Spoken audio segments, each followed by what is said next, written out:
اور گھر کا سارا سامان لوٹ کر لے گئے تھے۔ انسپکٹر داراب کے چہرے پر بہت زیادہ خوف تھا۔ تبھی انہوں نے میری طرف دیکھا اور یہ کہا تمہیں کیسے پتہ چل گیا تھا؟ میں نے کہا کہ میں نے آپ کو بتایا تھا، ملا جی کے گھر کی طرف ہی میں نے وہ بھیانک بڑھتے سائے دیکھے تھے۔ وہ بہت پریشانی سے انہوں نے اپنے پولیس اسٹیشن کال کی اور پولیس والوں کو بلا لیا، محلے والے بھی وہاں پر جمع تھے۔ تبھی انہوں نے مجھے کہا کیا تمہیں کوئی اور بھی سائے نظر آ رہے ہیں؟ تو میں نے یہ کہا کہ اب روشنی ہو گئی ہے لیکن اندھیرے میں ابھی بھی کچھ سائے یہاں پر موجود ہیں۔ میں پریشانی کے عالم میں گھر آ گیا۔ پورے محلے میں خوف پھیل گیا تھا کیونکہ وہ جو ڈاکو تھے ملا جی اور ان کی بیوی کو قتل کر کے گھر کا صفایا کر کے چلے گئے تھے۔ میں بھی گھر واپس آ گیا۔ سارا رات میں اس بارے میں سوچتا رہا کہ پتہ نہیں یہ سب کیا ہو رہا ہے کیا نہیں۔ اگلی صبح جو ہی میں جاگا، میں نے ناشتہ وغیرہ کیا، میں نے اپنے ڈرا سے پیسے نکالے اور سیدھا جھونپڑیوں کی طرف چلا گیا۔ جو ہی جھونپڑیوں کی طرف گیا وہاں پر رانی کا ستیلا باپ بیٹھا ہوا تھا۔ میں نے اس سے ایک دفعہ پھر پوچھنا چاہا، اس نے مجھے غصے سے دیکھا اور کہا تم پھر آ گئے ہو۔ جو ہی میں نے اپنی پاکٹ سے کچھ پیسے نکال کر اس کو پیشکش کی تو اس نے کہا ٹھیک ہے بیٹھ جاؤ۔ اس نے میرے سے کچھ پیسے لے کر مجھے یہ کہا کہ رانی کو تو 3-4 روز پہلے ہی ایک پولیس والا خرید کر لے گیا ہے۔ میں نے کہا کیا مطلب پولیس والا خرید کر لے گیا ہے؟ میں نے اس کو کہا مجھے اس کا حلیہ بتاؤ۔ اس کو نام یاد نہیں آ رہا تھا لیکن جس قسم کا وہ حلیہ بتا رہا تھا وہ انسپکٹر داراب سے ملتا جلتا تھا۔ میں نے اسے کہا اس کا نام یاد کرنے کی کوشش کرو تو اس نے کہا اس کے نام کے اینڈ میں شاہ آتا ہے۔ میں حیران ہو گیا کہ رات کو ہی تو انسپکٹر داراب مجھ سے ملنے آئے تھے، تب تو انہوں نے ذکر نہیں کیا۔ پھر میں نے کہا کیا داراب شاہ نام تھا؟ اس نے کہا ہاں بالکل یہی نام تھا، وہ رانی کو مجھ سے خرید کر لے گیا ہے اور کہہ رہا تھا اس سے شادی کر لوں گا۔ میرے اوپر تو جس طرح حیرت کے پہاڑ ٹوٹ پڑے۔ یہ کیسے ممکن ہے؟ انسپکٹر داراب نے مجھ سے کچھ کہا بھی نہیں اور رانی کو لے جا کر اس سے شادی بھی کر لی۔ میں اسی تیزی کے عالم میں وہاں سے نکلا۔ ابھی کچھ پیسے میری پاکٹ میں موجود تھے۔ انسپکٹر داراب نے مجھے کچھ ایڈریس سمجھا دیا تھا، میرے پاس ان کا فون نمبر نہیں تھا۔ تبھی میں اسی ایڈریس پر پوچھتا ہوا پہنچ گیا۔ جو ہی میں وہاں پر پہنچا ان کے گھر کا دروازہ کھلا ہوا تھا۔ میں نے گھر میں جھانک کر بھی آواز دی، میری آواز کا کسی نے جواب نہیں دیا۔ وہاں پر 2 کمرے تھے، ایک کمرہ بالکل خالی تھا اور ایک کمرے میں انسپکٹر داراب چیئر پر بیٹھے تھے، ان کی بیک سائڈ تھی دروازے کی طرف۔ میں نے انہیں 2 سے 3 دفعہ آواز دی، انہوں نے مجھے کوئی رپلائی نہیں کیا۔ جو ہی میں ان کے پاس پڑھا ان کا مرڈر ہو چکا تھا، ان کا ایک بازو غائب تھا اور ان کے سینے میں چھرا لگا ہوا تھا۔ میں سمجھ گیا کہ رانی نے اپنا کام کر دیا ہے کیونکہ رانی کے جسم میں ہی ترشولی تھی۔ اس سے پہلے کہ میں لوگوں کو اکٹھا کرتا، باہر پولیس کی وین آئی اور سب پولیس والے اتر کر جو ہی گھر میں داخل ہوئے انہوں نے یہ سمجھا کہ میں قاتل ہوں، میں نے انسپکٹر داراب کا قتل کیا ہے۔ وہ مجھے جھنجھوڑنے لگ گئے، تھپڑ مارنے لگ گئے اور مجھے یہ کہنے لگے تمہیں شرم نہیں آتی؟ بچے ہو کر تم نے ہمارے سر کا قتل کر دیا، یہ ہمارے باس تھے، تم نے انہیں کیوں مارا؟ میں نے دہائیاں دینے لگ گیا کہ میں نے انہیں نہیں مارا، میرا یقین کرو میں نے انہیں نہیں مارا، مگر وہ میری کوئی بات سننے کے لیے تیار ہی نہیں تھے۔ انہوں نے فوراً پولیس اسٹیشن کال کی اور ان کے قتل کی تصدیق کر دی اور یہ بھی کہا کہ یہاں پر ایک لڑکا بھی ہم نے پکڑ لیا ہے جو ان کے گھر میں گھوم رہا تھا۔ مجھے ایک اور تھپڑ مار کر ایک کونے میں کھڑا کر دیا گیا، میں رونے لگ گیا، دہائیاں دینے لگ گیا، میں نے ان کا قتل نہیں کیا۔ تبھی رانی آئی جس نے اب اپنا نام رانی سے نازیہ رکھ لیا تھا، بہت خوبصورت لباس میں، سینہ کو بھی کرنے لگ گئی اور یہ کہنے لگی ہائی کس نے قتل کر دیا میرے داراب کو؟ تو میں نے یہ کہا کہ اسی نے مارا ہے۔ ابھی میں اس سے پہلے کچھ کہتا ایک اور کانسٹیبل نے مجھے ایک رکھ کے تھپڑ دیا اور یہ کہا چپ ہو کر کھڑے ہو جاؤ، شرم نہیں آتی؟ ہماری بھابھی ہیں۔ رانی اتنی مکار ہو سکتی ہے میں سوچ بھی نہیں سکتا تھا۔ وہ میری طرف دیکھ کر مکار ہنسی ہنستی تھی اور پولیس والوں کی طرف دیکھ کر سینہ کو بھی کرنے لگ جاتی تھی۔ تبھی ان لوگوں نے مجھے جھنجھوڑ کر پولیس وین میں بٹھایا اور تھانے میں لے جا کر مجھے لاک اپ میں بند کر دیا اور یہ کہا کہ ابھی ایس ایچ او صاحب آئیں گے تو تمہارا خود ہی بندوبست کر لیں گے۔ ابھی ایس ایچ او کے آنے میں کافی ٹائم تھا۔ 2 کانسٹیبل فوراً لاک اپ میں آئے اور مجھے نکال کر تھانے میں لے گئے اور یہ کہا کہ یہاں پر مرغا بن جاؤ۔ ابھی میں مرغا بننے ہی لگا تھا تو ایک نے مجھے پیچھے سے زور سے ٹانگ ماری، اس کا جو بوٹ تھا میری کمر پر چبھ گیا، مجھے بہت تکلیف ہو رہی تھی، رو رو کر میری آنکھیں سوج چکی تھیں۔ میں دعائیں مانگ رہا تھا کہ جلدی سے ایس ایچ او آ جائے اور میں اس کو اپنا بیان ریکارڈ کروا سکوں۔ تبھی ایس ایچ او آ گیا، میری کمر اکڑ چکی تھی مرغا بن بن کر۔ ایس ایچ او نے مجھے کہا کھڑے ہو جاؤ، اپنا نام بتاؤ۔ میں نے اپنا نام بتایا، میرا نام سکندر ہے۔ میری عمر پوچھی، میں نے اپنی عمر بھی بتا دی۔ اس نے کہا اتنے چھوٹے بچے ہو کر تم نے ایسا کام کر دیا ہے۔ میں نے اسے یہ کہا میرا یقین کرے میں نے انہیں قتل نہیں کیا، ان کا تو بازو بھی کٹا ہوا تھا، اگر میں نے انہیں قتل کیا ہوتا تو ان کا بازو میرے پاس ہوتا، میں انہیں کیوں ماروں گا؟ میرے پاس تو ان کا نمبر بھی نہیں تھا، وہ میرے کچھ جان پہچان والے تھے، میں ان سے ملنے گیا تھا۔ پھر انہوں نے پوچھا تمہاری جان پہچان کیسی ہوئی؟ تو پھر میں نے انہیں سارا معاملہ پروفیسر جیکسن کے بارے میں بتایا کہ جب ان کا ایکسیڈنٹ ہوا تھا تو اس کے بعد ہی وہ میرے سلام دعا ہوئی تھی انسپیکٹر داراب سے، تو وہ مجھ سے ملنے آیا کرتے تھے۔ یہ اس رانی کا کام ہے جو نازیہ بن کر ان کی بیوی بنی پھرتی ہے۔ اس کے جسم میں ایک بھیانک بدرو ہے جس کا نام ترشولی ہے۔ پولیس والے سب ہنسنے لگ گئے، میں حیران ہو رہا تھا، وہ میری بات پر یقین نہیں کر رہے تھے۔ انہیں اتنا انسپیکٹر داراب کے مرنے کا دکھ نہیں تھا جتنا رانی کے بیوہ ہونے کا دکھ تھا۔ مجھے بہت زیادہ عجیب لگ رہا تھا یہ سب۔ تبھی پولیس والے کو ایک کال آئی اور وہاں پر ایک گمشدہ لڑکے کی رپورٹ درج کروائی گئی تھی جس کی عمر 13 سال تھی اور اس کا نام سکندر تھا۔ پولیس والے ایس ایچ او نے میری طرف دیکھا اور میں نے یہ کہا جی یہ میں ہی ہوں، میں صبح سے اپنے گھر سے نکلا ہوا ہوں، میں ان سے ملنا چاہتا تھا۔ وہ میری کوئی بات ماننے کو تیار نہیں تھے۔ تبھی ایس ایچ او نے میرا پورا بیان پڑھا اور اپنا سر پکڑ کر بیٹھ گیا۔ میں اس کو یہ سمجھا رہا تھا یقین کریں میری بہن کا قتل بھی ایسے ہی ہوا تھا اور آج تک قاتل کا کوئی سراغ نہیں مل سکا۔ تو میری بہن کا بھی اس نے بازو ہی کاٹا تھا۔ اس کے بعد ایک دم سے پروفیسر جیکسن کا بھی ایکسیڈنٹ ہو گیا، اور بھی بہت سے مرڈر ہوئے ہیں، جھونپڑی میں بھی ایک بوڑھی اماں کو قتل کیا گیا۔ یہ سب وہ رانی کر رہی ہے، اس کے جسم میں ایک بدرو ترشولی ہے۔ اس نے کہا تم سب باتیں کیا کر رہے ہو؟ قانون میں ان کی کوئی جگہ نہیں ہے، قانون ثبوت مانگتا ہے۔ اگر تم اپنے بیان پر ابھی بھی ڈٹے ہوئے ہو تو یہاں پر سائن کر دو۔ انہوں نے میرے سے سائن کروائے اور ایک انگوٹھا بھی لگوا لیا۔ تبھی میرے کان میں ایک سرگوشی ہوئی اور اس نے یہ کہا کہ اس سے پوچھو فریحہ کون ہے، اس کی بیٹی فریحہ چھت سے گری ہے اور اس کی دونوں ٹانگیں ٹوٹ گئی ہیں۔ ایس ایچ او بڑا حیران تھا میری باتیں سن کر۔ تبھی میں نے کہا فریحہ کون ہے؟ ایس ایچ او نے میری طرف گھور کے دیکھا اور کہا کیا مطلب فریحہ کون ہے؟ تمہیں کیسے پتا فریحہ کا؟ وہ میری بیٹی ہے۔ میں نے کہا آپ کی بیٹی چھت سے گری ہے اور اس کی ٹانگیں ٹوٹ گئی ہیں۔ اس نے کہا اپنی بکواس بند کرو، یہ تم کیا کہہ رہے ہو؟ میری بیٹی گھر میں ہے، ایسا نہیں ہو سکتا۔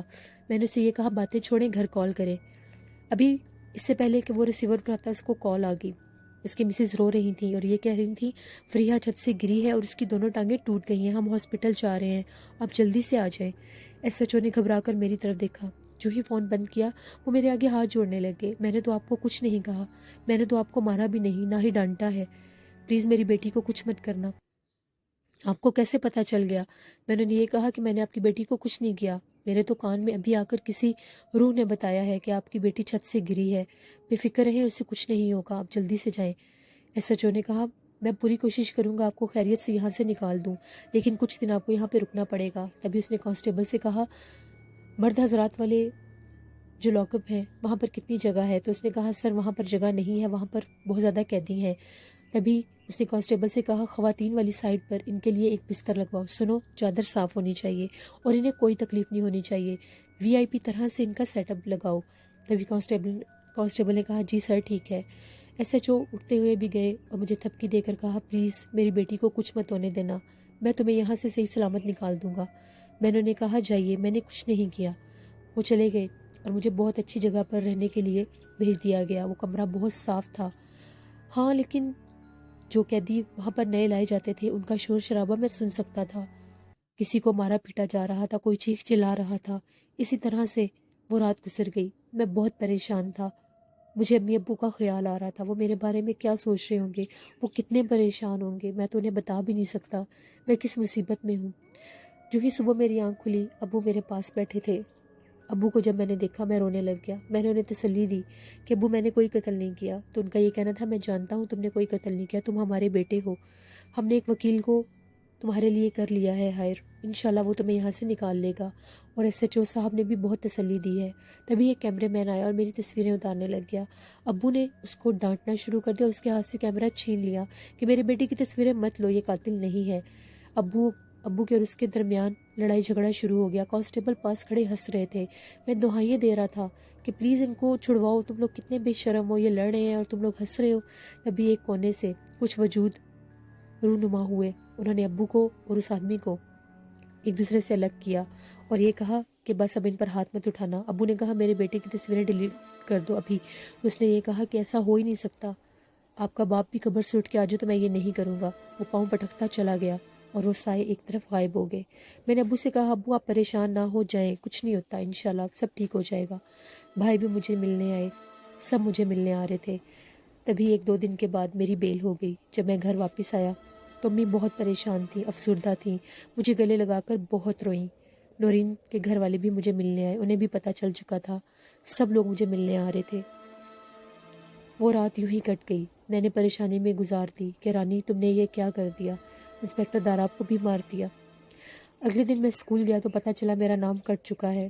اب میں ایک ملزم بن گیا تھا جس کی وجہ سے مجھے اسکول سے نکال دیا گیا تھا۔ میں نے کتابیں اٹھائیں، جو ہی میں قبرستان کی طرف جانے لگا تو مجھے ہماری اسلامیات کی ایک ٹیچر نے روک لیا۔ ان کا چھوٹا سا قد تھا، وہ بہت اچھی تھی، ان سے میری کافی باتیں ہوئیں، میں نے انہیں کافی باتیں بتائیں، انہیں میری باتوں پر یقین آ گیا۔ ان کو میں نے نورین اور اپنی محبت کا قصہ بھی سنایا۔ انہوں نے مجھے یہ کہا کہ اپنی نادانی سمجھ کر اس کو بھول جاؤ۔ مجھے بہت برا لگا ان کا یہ کہنا، شاید وہ مجھے بچہ سمجھ رہی تھیں۔ میں نے ان سے اجازت طلب کی، اپنی بکس اٹھا کر سیدھا قبرستان آ گیا۔ میں رخسانہ کی قبر پر بیٹھ کر بہت زیادہ رو رہا تھا، مجھے آج وہ بہت یاد آ رہی تھی۔ میرا سب کچھ ختم ہو گیا تھا، پڑھائی بھی ختم ہو گئی، بہن بھی چلی گئی، محبت بھی چھن گئی، بے وفا ہو گئی، میرے پاس کچھ بھی نہیں بچا تھا۔ میں ترشولی کو ڈھونڈنا چاہتا تھا، میں انتقام کی آگ میں جل رہا تھا۔ ابھی میں رو ہی رہا تھا تو ایک دم سے جو ہی میں نے اس کی قبر سے سر اٹھایا تو ایک بھیانک پیروں والا شخص اس کی قبر پر پاؤں رکھے کھڑا تھا۔ میں نے اسے کہا پیچھے ہٹو، کون ہو تم؟ اس کا چہرہ بہت عجیب تھا، ناک کٹی ہوئی تھی، کان کٹا ہوا تھا، اس کے ہاتھ میں ایک چھرا تھا جو اس نے میری گردن پر رکھا ہوا تھا۔ میں نے اسے کہا کون ہو تم؟ قبر کے اوپر پاؤں نہیں رکھتے، بے ادبی ہوتی ہے۔ اس نے کہا اچھا ٹھیک ہے، میں ایک عامل ہوں، سنا ہے آج کل بڑی جنات کی کتابیں پڑھ رہے ہو۔ میں نے اسے کہا تمہیں کیسے پتہ چلا؟ اس نے کہا یہ چھوڑو، میں تمہارے کام آ سکتا ہوں لیکن تمہیں بھی میرے لیے کچھ کرنا ہوگا۔ میں نے اسے یہ کہا میں کیسے مانوں کہ تم عامل ہو؟ تبھی اس نے میرے سامنے سے قبرستان کی زمین سے ایک مٹی کا ڈھیلا اٹھایا اور یہ کہا بھوک لگی ہے نا، لو گلاب جامن کھاؤ۔ میں ہنسنے لگ گیا، میں نے یہ کہا یہ تو مٹی کا ایک ڈھیلا ہے۔ جو ہی اس نے اس کو میرے قریب کیا وہ گلاب جامن بن گیا۔ میں نے اس کو چکھا، اس کا ذائقہ بھی گلاب جامن جیسا تھا۔ میں نے تھوڑا سا کھا کر باقی وہیں پر قبر کی سائڈ پر رکھ دیا۔ اس نے مجھے کہا کہ شام ہونے سے پہلے قبرستان واپس آ جانا، تمہیں کچھ کرنا ہوگا میرے لیے، پھر میں بھی تمہارے لیے جو کہو گے کروں گا۔ ایسا ہی ہوا، میں گھر واپس نہیں گیا، سارا دن وہیں پر انتظار میں گزار دیا۔ میں جانتا تھا گھر واپس گیا تو شاید امی مجھے واپس قبرستان کی طرف نہ آنے دیں۔ شام ہوئی، وہ آ گیا، وہ عامل اور میں ہم دونوں قبرستان میں داخل ہوئے تو وہاں پر کسی کا جنازہ آیا ہوا تھا تدفین کے لیے۔ اس نے کہا کہ اس کو بھی آج ہی مرنا تھا، میرا بنا بنایا کھیل خراب کرے گا۔ میں نے اسے یہ کہا کہ ایسے نہیں کہتے، یہ انسان کے اختیار میں نہیں ہوتا۔ اس نے کہا تم میرے ساتھ آؤ۔ وہ مجھے لیتا ہوا بیچوں بیچ قبرستان کے گہرے حصے میں چلا گیا۔ وہاں پر ان گنت خوفناک قسم کے سائے تھے جو قبروں کے ساتھ ٹیک لگا کر بیٹھے ہوئے تھے۔ حیرت کی بات یہ ہے وہ ہم لوگوں کو یوں دیکھ رہے تھے جیسے انہوں نے کبھی کسی کو دیکھا ہی نہیں۔ تبھی وہ مجھے ایک قبر کے پاس لے کر گیا جو آدھی کھلی ہوئی تھی۔ اس نے مجھے یہ کہا یہاں پر بیٹھ جاؤ، اگر کوئی آدمی آئے تو ہاتھ اس طرح سے اٹھا لینا جیسے ہم فاتحہ خوانی کر رہے ہیں۔ میں نے اسے کہا ٹھیک ہے۔ میں نے اسے یہ کہا مجھے قبر کے پاس کیوں لائے ہو؟ اس نے یہ کہا تمہیں اس قبر میں جانا ہے، اس قبر میں جو مرتا ہے اس کے بال مٹھی بھر بال کھینچ کر مجھے لا کر دینے ہیں، تم مجھے بال دو گے، اس کے بدلے تم جو کہو گے میں کروں گا۔ میں نے اسے یہ کہا کہ میں کیسے تم پر یقین کر لوں؟ الادین کے بھتیجے کے ساتھ بھی یہی ہوا تھا، جب وہ غار میں اپنے چچا کے ساتھ گیا تھا تو جو ہی وہ چراغ لے کر باہر آنے لگا تو اس کے چچا نے اس کے ہاتھ سے چراغ چھین لیا تھا اور اس کو وہیں پر قید کر دیا تھا، جس پر وہ کہکا لگا کر ہنسنے لگ گیا اور اس نے یہ کہا پریشان مت ہو، میں تم سے بال تب لوں گا جب تم قبر سے باہر آ جاؤ گے۔ تبھی اس نے مجھے ایک ٹارچ دی اور مجھے یہ کہا کہ اس ٹارچ کو منہ میں لے کر قبر میں نیچے اتر جاؤ۔ یاد رکھو قبر کی ایک سائڈ پر چھوٹی سی کھڑکی بنی ہوتی ہے جس کے اوپر پاؤں رکھ کر غور کن اندر اترتا ہے اور پھر باہر آتا ہے، اسی پر پاؤں رکھو اور اندر چلے جاؤ۔ مجھے بہت ڈر لگ رہا تھا، میرا دماغ یہ کہہ رہا تھا کہ بھاگ جاؤ یہاں سے، اور دل یہ کہہ رہا تھا کہ نہیں، رانی تک پہنچنا ہے، نورین کو بھی تو حاصل کرنا ہے۔ جو ہی میں قبر میں اترنے لگا میں نے ٹارچ اپنے منہ میں دبا لی۔ اس سے پہلے میں قبر میں پاؤں رکھتا میرا پاؤں پھسلنے لگا تھا تو میں نے اس کی ٹانگیں پکڑی ہوئی تھی زور سے۔ ابھی میں اس کی ٹانگوں کو زور سے پکڑ ہی رہا تھا، میں نے کھینچا، وہ بھی میرے ساتھ قبر میں گر گیا۔ اس نے کہا احمق لڑکے، یہ کیا کر رہے ہو؟ میں نے اسے یہ کہا مجھے کیا پتا تھا کہ تمہاری ٹانگوں کو میں مضبوط ستون سمجھ رہا تھا، یہ دیمک زدہ لکڑیاں نکلی۔ اس نے کہا بکواس بند کرو، جو ہی میں قبر سے باہر جاؤں گا تب اس کے بال کھینچنا، اور سنو میت کے چہرے کی طرف مت دیکھنا ورنہ ڈر جاؤ گے۔ ابھی اس کی یہ بات کہنے کی دیر ہی تھی، ایک دم سے ٹارچ زمین پر گری اور آن ہو گئی۔ پوری قبر میں ایک اجالا سا ہو گیا۔ میں نے ٹارچ اٹھائی تو میری نظر میت کے چہرے پر پڑی۔ بہت سی چیونٹیوں نے اس کے ناک اور آنکھوں میں گھر بنائے ہوئے تھے جو اندر باہر آ رہی تھیں۔ چھپکلی نما کوئی مخلوق اس کے دانتوں سے باہر جھانک رہی تھی۔ میں خوف زدہ ہو گیا اور چیخیں مارنے لگ گیا۔ اس نے کہا چپ کرو، شور مت مچاؤ، جیسے ہی میں باہر جاؤں گا تب تم نے میت کے بال کھینچنے ہیں۔ پھر اس نے کہا کہ مجھے یہاں سے دھکیلو اوپر جانے کے لیے۔ میں اس کو دھکیلنے لگا، وہ ایک بار پھر گر گیا۔ اس نے کہا تم پاگل تو نہیں ہو گئے؟ اب یہ ڈرامے بند کرو اور جو کہا ہے وہ کرو۔ میں نے کہا ٹھیک ہے، مجھے ڈر لگ رہا ہے، میں کیسے کروں گا یہ سب؟ اس نے کہا ٹارچ کو بند کر دو اور میت کے سر کے پاس جا کر بال کھینچو۔ میں یہ کوشش کر ہی رہا تھا، اس نے بہت چالاکی کے ساتھ میرے ہاتھ سے ٹارچ کھینچی اور ایک دم سے چھلانگ لگا کر قبر سے باہر نکل گیا، ٹارچ بھی لے گیا۔ جو ہی اندھیرا ہوا چیونٹیوں نے میرے پاؤں پر حملہ کر دیا۔ وہ جہاں جہاں پر مجھے کاٹ رہی تھی ایسا لگ رہا تھا کہ وہاں پر شعلے جل رہے ہیں۔ مجھے بہت تکلیف ہو رہی تھی۔ میں اس کو کہہ رہا تھا مجھے کچھ نظر نہیں آ رہا۔ اس نے کہا اگر دیر کرو گے تو میں تمہیں قبر میں بند کر دوں گا۔ ابھی تو چیونٹیاں تمہارے پاؤں کھا رہی ہیں، ابھی چھپکلیاں بھی نکلیں گی اور تم ان کا کھانا بنو گے۔ میں ڈر گیا۔ اس نے ایک تختہ رکھ دیا۔ اس نے کہا جلدی کرو، تمہارے پاس صرف 5 منٹ ہیں، اگر دیر کرو گے تو مارے جاؤ گے۔ میں بہت خوفزدہ ہو گیا، میں چونٹیوں کو بھول گیا۔ میں نے یہ کہا کہ اس کا کوئی بھروسہ نہیں ہے، یہ لالچی انسان ہے جو ٹارچ لے جا سکتا ہے، مجھے قبر میں زندہ دفن بھی کر سکتا ہے۔ میں ہاتھ پاؤں مارتا ہوا میت کے سر کے پاس پہنچ گیا۔ جو ہی میں نے اس کے بالوں پر ہاتھ لگایا ایسا لگا میں نے سوئیوں کے پیالے میں ہاتھ ڈال دیا ہے۔ اگر میں ان چیزوں کی فکر کرتا تو وہ لالچی عامل مجھے وہیں پر بند کر جاتا۔ میں نے مٹھی بھر بال نوچ لیے اور اس شور مچانے لگ گیا، میں نے بال لے لیے ہیں، مجھے میرا انتظار کرو، آخری تختہ مت رکھنا۔ تبھی میرے ٹانگ کے اوپر چھپکلی نما مخلوق چلنے لگی۔ میں چیخیں مارتا ہوا اچھلنے لگ گیا، کودنے لگ گیا۔ عامل کا کہیں پتہ نہیں تھا، میں چیخ رہا تھا مجھے باہر نکالو۔ میں ڈر گیا تھا کہیں وہ تختہ اٹھانے کے چکروں میں نہ ہو۔ تبھی ایک جسمانی آواز آئی جس نے کہا کون ہے وہاں پر؟ وہ تو ایسا لگ رہا تھا کسی مجھے فرشتے کی آواز لگ رہی تھی۔ میں نے اسے کہا میری مدد کیجیے، ایک عامل مجھے یہاں پر بند کر گیا ہے۔ اس نے کہا رکو۔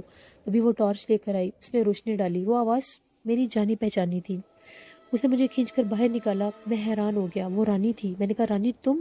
اس نے کہا ہاں میں نے اسے کہا تم یہاں پر کیسے آئی ہو؟ اس نے کہا چھوڑو اس بات کو، تم یہاں کیا کر رہے ہو؟ میں نے اسے ساری بات بتا دی عامل والی۔ میں نے پوچھا عامل کہاں ہے؟ اس نے کہا وہ دیکھو سامنے ہے۔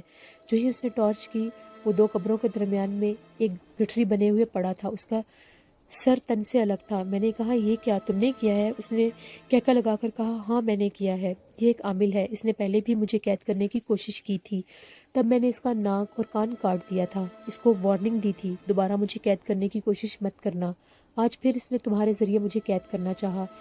تمہارے پاس یہ جو بال ہیں، یہ بال اماوس کی رات کو یہ عورت پیدا ہوئی تھی اور اماوس کی رات کو ہی یہ مری تھی۔ اگر اس کے بال جو تمہارے پاس ہے تم عامل کو دے دیتے تو وہ مجھے قید کر لیتا۔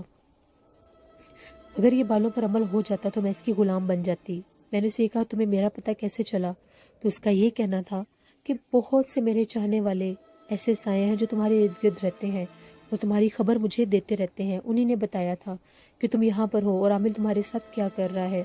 یہ تو اپنے انجام کو پہنچ گیا۔ سنو، مجھے کوئی عام چیز مت سمجھو۔ میں نے اسے یہ کہا تم نے انسپیکٹر داراب کو کیوں مارا؟ اس نے کہا میں مجبور ہوں، مجھے بازو کھانا ہوتا ہے، میں ہر ہفتے ایک بازو کھاتی ہوں، انسان کا بازو۔ میں نے اسے یہ کہا کہ تم کچا کھاتی ہو؟ جس پر اس کا یہ کہنا تھا ہاں، جب یہ میرے ہاتھ میں آتا ہے تو یہ پاپڑ بن جاتا ہے اور میں اس کو کھا لیتی ہوں۔ تبھی میں نے اس کو نورین کے بارے میں بتانے کا ارادہ ترک کر دیا اور میں نے اسے یہ کہا کہ اگر میں نے نورین کو حاصل کرنے کے لیے اس کو اس کا جسم دے دیا تو یہ میرے گھر والوں کو بھی کھا جائے گی۔ وہ بار بار پوچھ رہی تھی کہ تم مجھے کیوں ڈھونڈ رہے تھے، اور ساتھ یہ بھی کہہ رہی تھی میں کوئی عام چیز نہیں ہوں، میں نے تمہیں اس دن سے اپنا شکار بنا لیا تھا سکندر، جب تم اپنی ماں کے پیٹ میں تھے۔ میں نے اس دنیا پر بہت سے خدا بنائے ہیں، فرعون، شداد، نمرود، وہ سب میرے ہی پیدا کیے ہوئے ہیں۔ میں نے اسے یہ کہا کہ شرم کرو، خدا کی ذات صرف ایک ہی ہے، ان کا جو انجام ہوا وہ تمہارے سامنے ہی ہے۔ جس پر وہ ہنسنے لگی اور یہ کہا چھوڑو، آنے والے وقت کے خدا تم ہوگے۔ میں نے اسے کہا اپنی بکواس بند کرو۔ اس نے پھر مجھ سے پوچھا چھوڑو ان باتوں کو اور یہ بتاؤ تم مجھے کیوں ڈھونڈ رہے تھے؟ میں نے اسے یہ کہا کہ میرے حالات ٹھیک نہیں، مجھے کچھ پیسے چاہیے۔ اس نے کہا ٹھیک ہے، کتنے چاہیے؟ میں نے کہا 10 لاکھ دے دو۔ میں تو بات کو ٹالنا چاہ رہا تھا۔ اس نے کہا تمہیں 25 لاکھ دیتی ہوں، بدلے میں تمہیں اپنا آپ مجھے سونپنا ہوگا۔ میں 4 سال کے لیے اس ملک سے جا رہی ہوں کیونکہ میرے پیچھے پولیس لگی ہوئی ہے، اور ویسے بھی مجھے کسی نئے جسم کی تلاش ہے، تب تک تم بھی بڑے ہو جاؤ گے۔ اور سنو، جو پیسے ہیں وہیں پر دفن کر دوں گی جہاں پر تم نے مجھے مار کر دفن کیا تھا، تمہارے کمرے کے نیچے جہاں پر میری قبر ہے وہیں پر ایک مٹکا ہوگا جس میں سارے پیسے ہوں گے، وہاں سے جا کے پیسے نکال لینا۔ میں نے اسے یہ کہا کہ میں کیا بہانہ بناؤں گا؟ اس نے یہ کہا کہ تم کوئی خواب سنا دینا اپنے گھر والوں کو کہ تمہیں خواب میں کسی بزرگ نے بتایا ہے کہ وہاں پر خزانہ دفن ہے۔ تبھی میں نے اسے کہا ٹھیک ہے۔ میں تو بہت خوش ہو گیا کہ ہم لوگوں کی تو 7 نسلیں سنور جائیں گی، ہم امیر ہو جائیں گے۔ میں نے بہت سے خواب سے جانا شروع کر دیے۔ تبھی اس نے کہا آؤ تمہیں باہر تک چھوڑ دوں۔ وہ میرے ساتھ قبرستان سے ہوتی ہوئی باہر آئی۔ ہمارے پیچھے بہت زیادہ سائے تھے جو گھوم پھر رہے تھے، بھیانک آوازیں نکال رہے تھے۔ مجھے بہت ڈر لگ رہا تھا۔ تبھی اس نے مجھے یہ کہا میں آگے تک نہیں جاؤں گی، میں انسانی جسم میں ہوں، مجھے کوئی بھی پہچان سکتا ہے، تم جاؤ گھر۔ تبھی ایک ٹیکسی رکی، میں اس میں بیٹھا اور وہ مجھے لے گئی۔ میں نے پلٹ کر دیکھا تو رانی دوبارہ قبرستان میں ہی جا رہی تھی۔ جو ہی میں گھر پہنچا، اس کے بعد سکندر کے ساتھ کیا ہوگا؟ اپنے گھر جا کر وہ کیا دیکھے گا؟ کیا سکندر کو خزانہ ملے گا؟ اور کیا رانی اپنی بات پر قائم رہے گی؟ جاننے کے لیے دیکھیے کالے گھاٹ والی کی ایپیسوڈ 6۔